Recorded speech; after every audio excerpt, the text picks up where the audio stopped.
Benjamin Ledig, l'attentat twerker d'église, a refait parler de lui.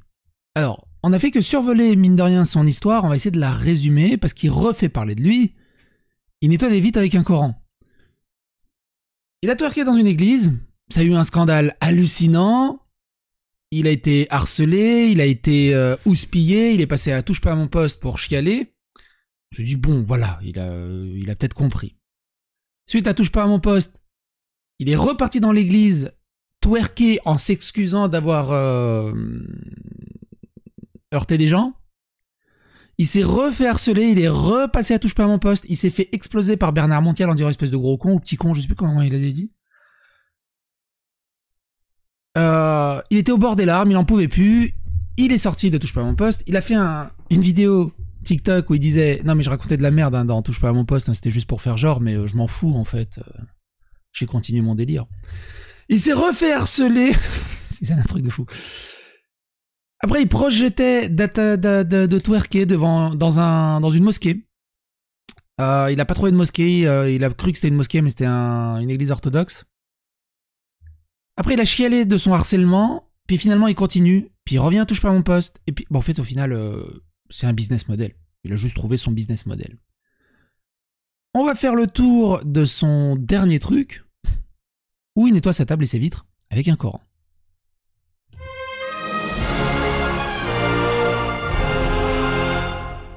J'ai résumé au max, hein. Mais je vous invite à regarder les deux vidéos que j'avais faites à ce sujet à l'époque. Papacito appelle à Éclatax Benjamin le twerker d'église qui projette d'attentat twerk dans une mosquée. Et Papacito qui subit une descente de police suite à ses propos sur Benjamin le twerker ecclésiastique. Et on arrive à là. Entre-temps. Entre-temps, il y a eu ça. Entre-temps, il y a eu ça et écoutez ce qu'il dit. J'en peux juste plus. J'ai envie que tout ça s'arrête. J'arrive plus. J'ai envie de récupérer mes amis. J'ai envie de plus avoir. J'en peux. En gros, c'est un peu aussi ce qu'il disait aussi sur Touche pas à mon poste. Et puis il a fait aussi plusieurs TikTok à gauche, à droite, où il chialait. Mais le problème, c'est que c'est pas la première fois qu'il le fait. Et juste après, il te dit je reviens sur mon troisième passage, sur Touche pas à mon poste. Et reconstitution d'une interview où il se moque des gens. Il se moque en disant que, bah oui, il faisait son cinéma, il faisait semblant de chouiner, mais il s'en foutait royal. Suite à ça, il s'est dandiné sur une sourate du Coran derrière, dans ce TikTok-là. 14 millions de vues. 7 millions de vues, non, 6 millions de vues, pardon, où il était avec une kippa.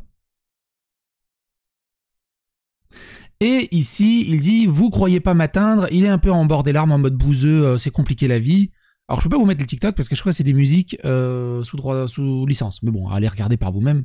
Mais en gros, vous croyez m'atteindre, mais vous ne m'aurez pas. Donc tu dis, bon, bah, il a peut-être compris. Non. Tout ça, en fait, ça fait partie d'un business model parce qu'il a compris comment marchait le buzz, ou plutôt le gros bad buzz. Et on va faire le tour après. Et donc, cette dernière vidéo, c'est celle-ci. On va se la regarder parce qu'il n'y a pas de droit d'auteur. Acheter un livre. Le Saint. Bon, aujourd'hui, je suis allé faire les magasins et j'ai entre autres acheté un livre. Le Saint-Coran. J'aurais pu acheter une Bible et une Torah, mais j'avais un peu la flemme. Tout ce qu'il y a écrit à l'intérieur me paraît très très intéressant et pour un temps, ça ne m'intéresse pas moi. Alors ce livre me servira peut-être à laver mes vitres, c'est possible. On peut l'utiliser aussi pour caler un meuble. Ou alors faut laver ma table. Vous l'avez compris, j'en ai strictement rien à foutre de ce qu'il y a écrit à l'intérieur. Et non, je ne suis pas obligé de respecter un dieu parce que vous y croyez. Donc vous en doutez, j'ai pas en faire grand chose. Bon, aujourd'hui, je suis allé faire les... Et là, j'ai compris un truc. Il maîtrise à mort son image, il est super doué. Et c'est cette scène-là qui m'a fait comprendre un truc. Ironiquement. Le fait qu'il ait gardé son étiquette sur sa chemise. Tout est contrôlé. Alors, du coup, bah, ça va tirer des commentaires. Oh, il est trop con, il sait même pas retirer une étiquette sur sa chemise. Tu penses bien que s'il l'a laissé, s'il se met exactement comme ça pour exactement la mettre en évidence, en détournant l'attention parce qu'il ouvre le camp, c'est qu'il maîtrise son image. Il maîtrise son bad buzz Il sait exactement où il va, il sait exactement ce qu'il fait. Évidemment, suite à ça, il va forcément être réinvité à Touche pas à mon poste, donc encore plus de faits, mais ainsi de suite. Ce truc-là, ça me fait penser à Nikocado Avocado. Si vous connaissez pas Nikocado Avocado, petit extrait. C'est un YouTuber qui est devenu millionnaire aux États-Unis, et il fait une vidéo comme ça, qui est assez rigolotement symptomatique. Là, il est à Las Vegas dans son penthouse. Écoutez ça. I sit up here in my tower and watch everyone struggle and be poor. It's so entertaining. I love watching poor people. They struggle. Oh, I just need popcorn. I could sit here and watch them struggle all day. Nikocado Avocado would. Il adore voir les peuples, les pauvres lutter pour leur survie pendant que lui, il est dans son truc. Du coup, je sais pas si vous connaissez Nikocado Avocado ou même la chaîne YouTube de Sony V2. Sony V2, c'est une chaîne YouTube qui a un format que j'aime beaucoup, qui raconte un peu les grandeurs et décadences des YouTube, comment ils sont devenus célèbres et comment ils sont devenus... comment ils sont devenus has-been ou comment ils ont disparu des réseaux sociaux ou tout simplement comment ils ont explosé en plein vol, comme Nikocado Avocado.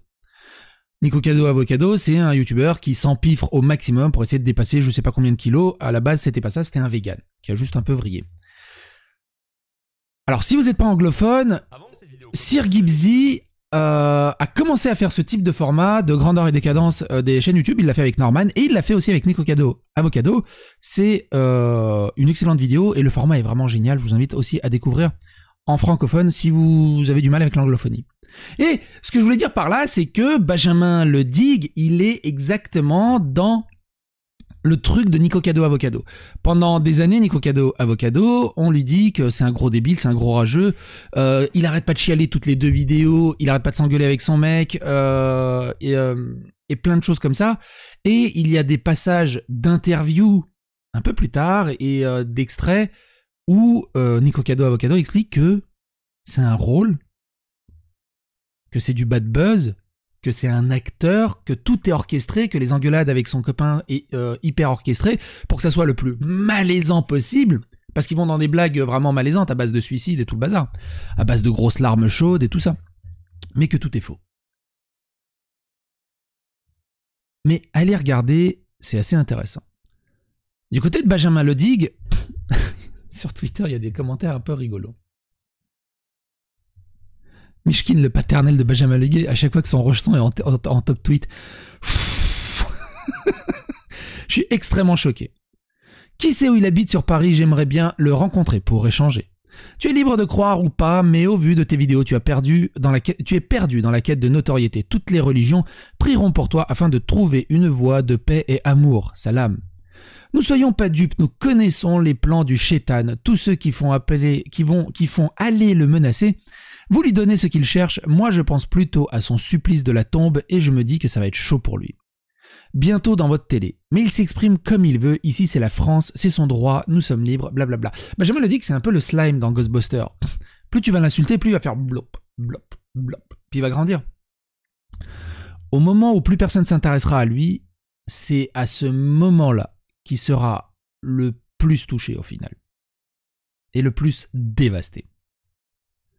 Mériterait de mourir de tout ce qu'il a à faire. Twerker dans une église est un gros péché. Il faut revenir à un peuple intelligent qui s'habille pas en femme alors qu'ils sont un homme. Encore un jour où Touche pas à mon poste a donné de la force et de la lumière à des personnes qu'il fallait laisser dans l'anonymat.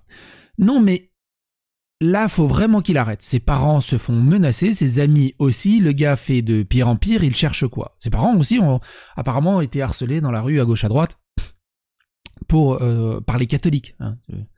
Déjà à l'époque où il avait twerké dans l'église. Il va s'arrêter quand? Quand un proche en paiera les conséquences. Pauvre con, franchement, c'est une sombre merde ce gars. Il y a même un TikTok, alors du coup, j'ai pas eu la confirmation d'une nana qui lui parlait en disant pourquoi tu fais ça, et qui était au bord des larmes, qui était en larmes.